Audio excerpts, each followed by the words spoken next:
I don't know where I'm going to insert this, but I'm going to try to insert this story too. Like, every single thing was an issue. Like, there was never a moment of peace in this house, like, at near the end, like, especially when I was by myself. And one of those things that I always got in trouble for was when I was reading past my bedtime. So because I went to bed early at 8 o'clock at night, where I live, the light stays out till like, I don't know, like it can stay out till 10 o'clock in the summertime.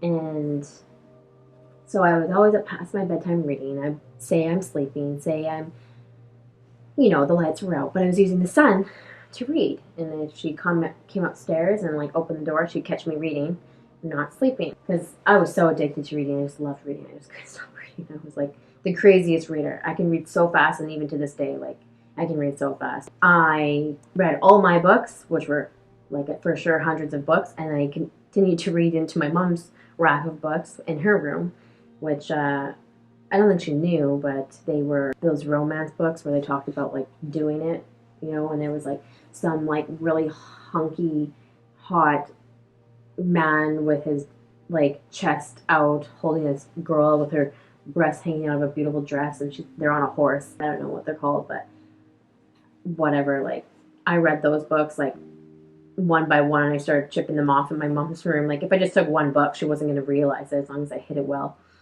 And so I read all her fantasy books, and I couldn't get enough of reading. I even read my dad's Playboys. Yeah, he had tons of them because he didn't know, but I got into, because I was outside all the time, he had this like traveling trunk that he took with him on the road while in his truck. So I climbed into the trunk of his truck and opened it up and found a whole bunch of Playboys. So that's when I started reading Playboys. Also, my brother had Playboys, and I found those. And then later, my mom would find me with the Playboys under my bed. I got in trouble for it. I'm like, well, maybe if they didn't have them, then I wouldn't read them, but whatever. So, finally, to stop me from reading using the sunlight past my 8 o'clock bedtime, this is when I'm like 13 and 12 years old, whatever, she put tinfoil on my window. So she put tinfoil on my window all year long, and I ended up taking a tack from my poster and poking holes in the corner of it, and just enough holes that like you could never see these holes if you're like there. I mean, my window was huge. I put tacks in, and I had to stand on my tippy toes and hold the book up to the holes, and the light would beam through and light up a line on my book, or a few lines, and I would just like move it like this and like read like that. And one day she finally found out that I think maybe she caught me here standing there, I don't remember, but she found out that I put the holes in the tinfoil, and she fixed it, and then obviously she had to inspect the corner all the time. So yeah, just like it was just constantly like, no matter what I did, I was doing something wrong. And yeah, I guess maybe I was staying past my bedtime, but like I feel like nowadays, like, parents understand how much of a blessing it is to have a child who loves to read. Like, any parent would die for their child to be able to like read a book as fast and as well as I could, and to enjoy it, because like nowadays, like, good luck getting a kid to read, you know. Their funny little story about like just the pressure in the home and everything. So finally I get unadopted, and I go into another foster home. And funny enough, it was a foster home that I had been in previously, but the mother changed husbands. So she got divorced and remarried. So I was back with the daughter who peed her pants when she was young, and we had that weird sexual thing going on. And at this point, I didn't care. I was like, whatever, man. Like, it was in the past, and I made the same mistake, and people change, so I just let it go. I didn't really even think it was like, I felt more awkward because I felt like she might be awkward, but really I didn't really care. But we ended up getting over it, and we became friends in the house and everything like that. I think it was good because for some reason, I don't know why I forgot this, when I was living with my adopted parents, there was a point where they were doing all these tests on me and they kind of sent me away for a bit. And one of the things was that, like, they said, my mom said that I never cried. And so she wanted me to cry, and she put me in this group home that was a few hours away. In this group home, there was actually school within the group home. So, like, you never left the group home. It was kind of like a jail. They had locks and stuff on the doors, and then even when you went to bed, they would lock your door. It was weird. And so then I went to school there, and I stayed there, and I saw a counselor every day. And I remembered her just making me talk about my past and talk about my history and talk about my stories, like, over and over and over, just relive them until, like, I started to cry because I never cried before. And then I remember after she got me to start crying, like, I was just a lot more sensitive to crying. And for me, it felt like everything made me cry. But I do remember there was at some point I was able to, like, control, like a tear, like my tear ducts for some reason, like where my tears would come out. Like, I would just be like, this eye shouldn't cry, this eye should cry, because I'll just turn my face and this person won't see. Like, it was messed up. Anyway, so I had really, like, really good control over my tears, and I just never cried. And that was part of, like, some weird stage in my life that my mom was like, okay, you're going to go to this group home, you're going to see this counselor.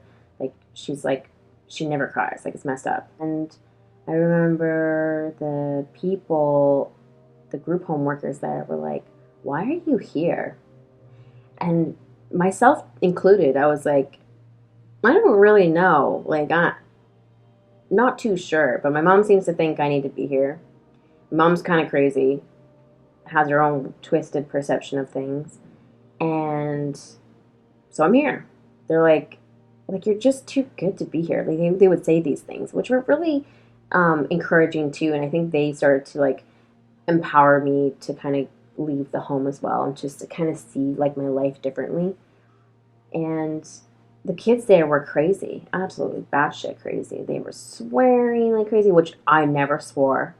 I do swear now because I once I picked it up once I left the home, it became this crazy habit. But, like, I never swore. I'm maybe 13 years old. I know it's near the end of my run at my adopted home, but I never swore. You know, they would give us this list of chores to do. I would do them. I would never complain. The rest of them would throw temper tantrums and scream and complain and, like, half-ass them. And because I had learned at home to be, like, this perfect Cinderella, and there, you know, if I didn't do something right, I had to do the whole thing over again. I remember washing the floor. If I washed myself into a corner, so, like, wash the floor, and then ended up in a corner where I had to walk across the wet floor, I had to do it all over again. She'd be like, do it all over again. You didn't do it right. You're supposed to do it from that corner out so that you're out here. If I didn't take the dishes out of the dishwasher and put them away in time, then she would make me take them out and wash them by hand and dry them by hand and put them away. Like, she would come and inspect my cleaning. I remember my bathroom cleaning. I would be cleaning the toothbrush, and she'd be like, you missed this spot here. So I was on my best behavior. I just knew, like, they were so impressed. And they're like, wow, like, you are different. Why are you here again? So yeah, I did my chores, and I didn't swear, and I was amazing in school, aced through everything. I thought school was a joke. I was like, what, are we really learning what I'm supposed to be learning? Because I do remember taking tests and everything, and it being beyond, like, my reading levels and my English levels and everything like that were beyond, like, some sort of test I did. And they're like, well, actually, she's in this grade. She might be in grade, like, maybe, I can't remember what grade I was in. Let's say, like, 6 or 7, but she's reading at a grade 12. That kind of stuff. And she's doing this at a grade 12. I remember everything was, like, at a grade 12, but I was, like, a kid. There came a time where one of the kids went crazy, and he had this, like, slight, like, obsession with me or attraction to me, and I was the only one who would really work with him, like, calmly. Like, he was crazy, but I would just try to, like, be calm with him. He was able to, like, open up to me and talk to me and be comfortable with me. One day he went snapshot. I remember we were eating spaghetti, and we're all at this big group table all eating dinner, and then he just, like, chucked his spaghetti at one of the group home people that were working there. The spaghetti flew everywhere, and then they immediately just rushed us into the kitchen, and locked the doors and left one of the workers out there with him. And then he was banging on the door. I remember she was trying to close the door, and he caught it. And then they had like a full-on strength, like tug of war. He almost got in, but didn't. And then there were these. It was like one of those cafeteria kitchens where you could push up the one window and like serve food through the big window. And so he was banging on that, and I think it was wood, and it cracked. But he was like just screaming, going crazy, like. And then he went around to the window. There was like a little window because it was kind of like lower in the ground, like a basement window. And he was banging on the glass there, and he was saying, "I just want to talk to Destiny. I want Destiny." And then he even said, he's like, "Don't be scared. I only have razor blades." Something like that. It was just gong show. It was nuts. And at some point, they like were like, "Hey, we're going to give you these keys to this truck, and I need you to run out and get in the truck and like lock the door. This truck over here, it'll be this color, etc." And he was just super obsessed with me and like, "I want to talk to Destiny. I need to talk to Destiny. Like, I want to be with Destiny, etc." I'm like, Jesus. Somehow they, when he was at either at the window or something like that, somewhere where I think is when he was at the window, they were like, "Hey, go." And then I went out the door and ran out to the truck, and he was right on he was right on me, right behind me. I got into the truck, locked the door, and then he opened up the gas tank and took the gas cap off and threw it. And then he climbed on top of the truck, like on top of the truck, screaming at the window. He's like, "Open the door, Destiny! Open the door, Destiny! Let me in!" It was nuts. So they sent me away. And they like made me a card and wrote me cute notes. And I remember them just saying like, "You're an amazing person. And we loved having you here. And you were a breath of fresh air." And yeah, they were really supportive of me. So it was good to have that like glimmer of hope in me at that point in my life. And then I went into a foster home until I was done my counseling. And in the foster home, I was able to watch TV, which I really wasn't able to do much at home. I very, very, very rarely watched TV because I was literally grounded like 24/7. There was always something I was grounded about. So TV was the number one thing. Plus, the TV was something that my mother enjoyed. And so having me sit beside her and watch TV wasn't something she was going to enjoy. So I watched TV like 24/7, and like I just watched music videos. I was so like, wow, like music videos were just amazing. It was like the year when like Much Music and MTV were just like so big, and I think it was Much Music more than anything that I was watching because I'm in Canada. And we just sat there and watched it. Once I was done school, once I was done my counseling, just watched Much Music. It never ended. Like there was like I think a moment where they had dancers, and that was it. Otherwise, it was music video after music video, and I just watched it. And today, I'm a videographer, a professional videographer, and really, it really helps that time in my life where I was able to just study those music videos. Like now it kind of translates into like the videography that I do today. That was when I first tasted bannock because the woman there was native and she made the best bannock ever. And I love bannock, and that's really all I really remember from that. Then I ended up in foster care, and then I ended up.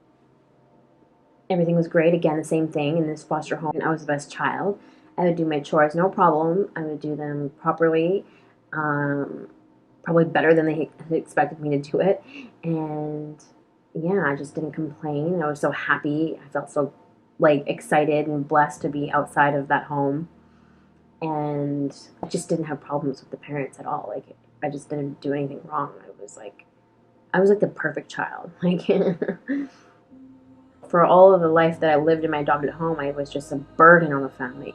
So I could feel the difference of just being accepted, appreciated, and loved in a different way. And that house was awesome, and I had a great time there and didn't really have any problems, didn't do anything wrong or have any weird things happen, I was always like the mother foster kid. So like I was older and I would kind of try to teach the younger kids certain things. So like I remember I had these little girls that like kind of looked up to me, and I had no problem being friends with them. I didn't want to be like separate from them or anything like that. I wanted to be friends with them, but I wanted them to not steal. So they were always stealing from me, and I lost my shit on them. I remember losing my shit, like going so crazy on them. It was the second time they stole when I went crazy. The first time I went kind of mad. I was like, this is so stupid. Like, why did you steal this from me and then hide this from me? Like, I'd be more than willing to share this with you, but you have to ask me. Just say, like, hey, can I borrow this? And it's no problem. So I don't want you stealing from me again. Like, I want you to just come and ask to borrow something, and that's fine. And then they stole again, and I remember losing my shit on them and just screaming, like, bloody murder and scaring the shit out of them. And I remember I made this, like, I had a touch lamp, and I figured out if you tied like metal wire to the touch lamp and put it all around the room, that if you touched the wire anywhere in the room, that you would turn on and off the lamp. And I like took that away so that nobody could use it, like whatever. And but otherwise we really got along, all the kids. And there was a moment that was pretty significant in my life that where we played the Ouija board in this foster home. So in school, my teacher decided to tell the class, like, when I was younger, became obsessed with the Ouija board. And I think she was trying to scare us away from playing it. It didn't really work. The opposite thing happened. But she said, you know, at some point I became so good at playing this Ouija board that I didn't even have to use my hands. And sometimes it would move on its own. I didn't have to use other people. I didn't have to use the board. I could write the letters anywhere I wanted to and place an object on it, and like it would move. And at that point, when it became so intense, she said that she would come into her place and her cupboards would be all open. Every cupboard would be open.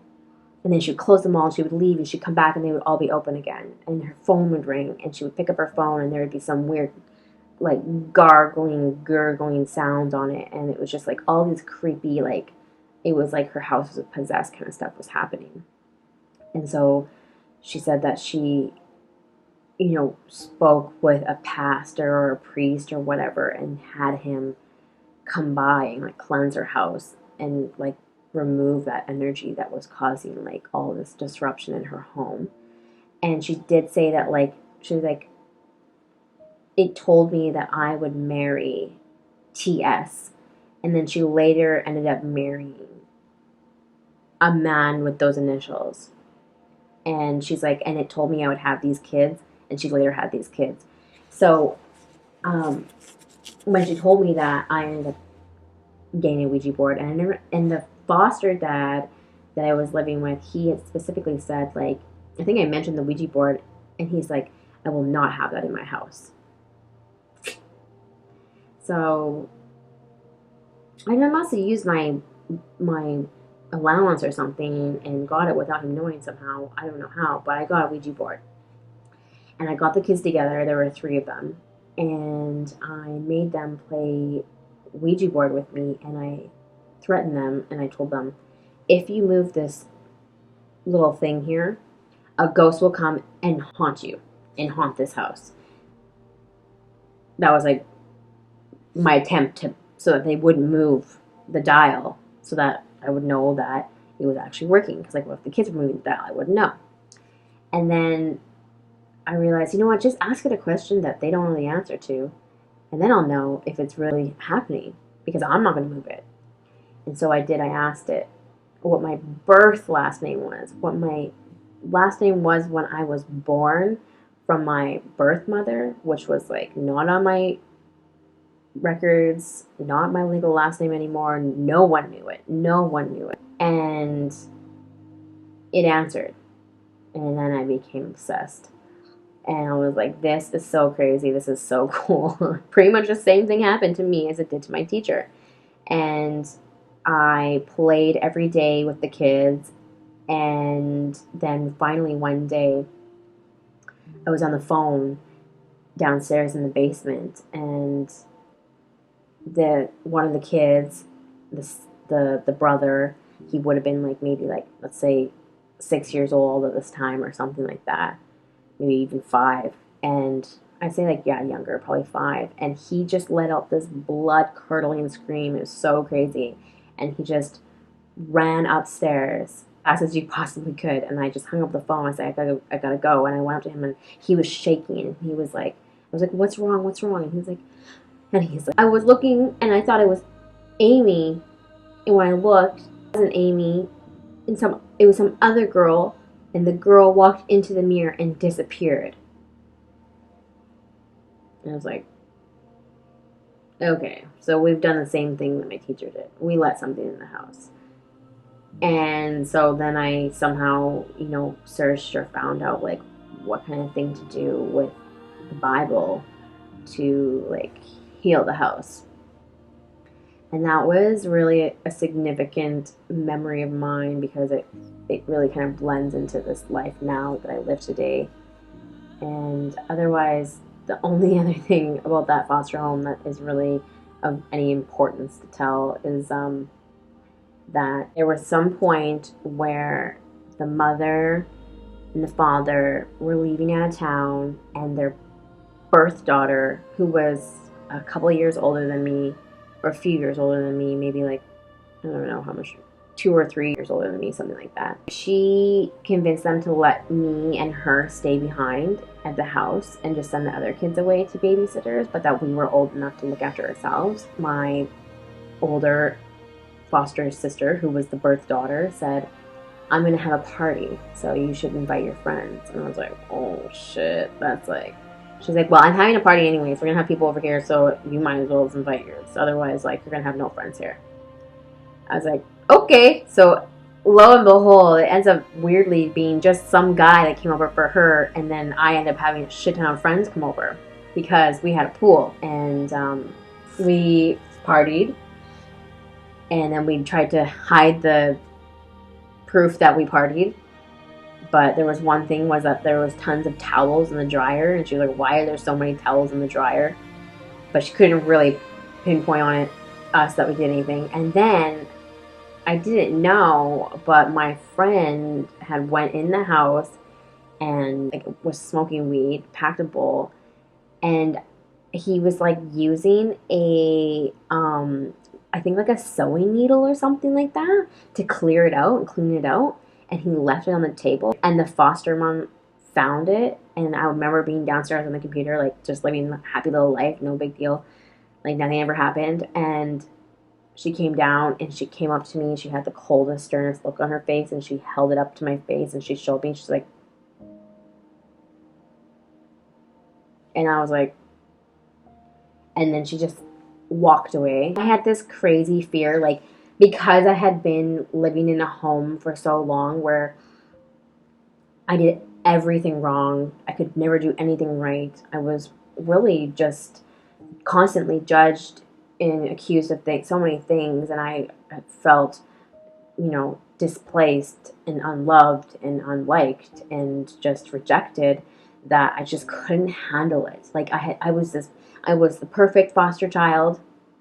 And, I did everything good, and I was awesome, and now I wasn't. And there was like this energy in the home and between me and the parents that was similar to the energy I had in my adopted home, and I couldn't handle it. And I was like, I had to leave. I was a runner. I learned how to run, and I'm still to this day trying to unlearn how to run, because I still have that runner in me where I just want to run away. So I ended up reaching out to a friend who I knew had a car and had actually ran away from home herself and was successfully, like, not living with her parents. And I was like, I have to leave. Like, I can't be here. Like, they hate me, and it's just so awful, the feeling and the energy. She's so angry at me. She won't look at me. I need to leave. I need to run away. That night, it was pouring rain. I packed some of my stuff, and I ran away with her. I went and lived with her. She was living in her own place. and she was living with some guy, an old guy, pretty old guy, like, you know, so she would have been like, I would have been like, I was 14. I remember it was either a day or 2 days before my 14th birthday that I moved back into foster care. And so I think at this point maybe I was like 15 or something like that, because I'd lived there for a while, or maybe even 16. I'd lived there for a while, like, successfully. Yeah, I probably was like 16 or something like that. Anyways, with this girl in a vehicle with some of her friends, and we go on a back road,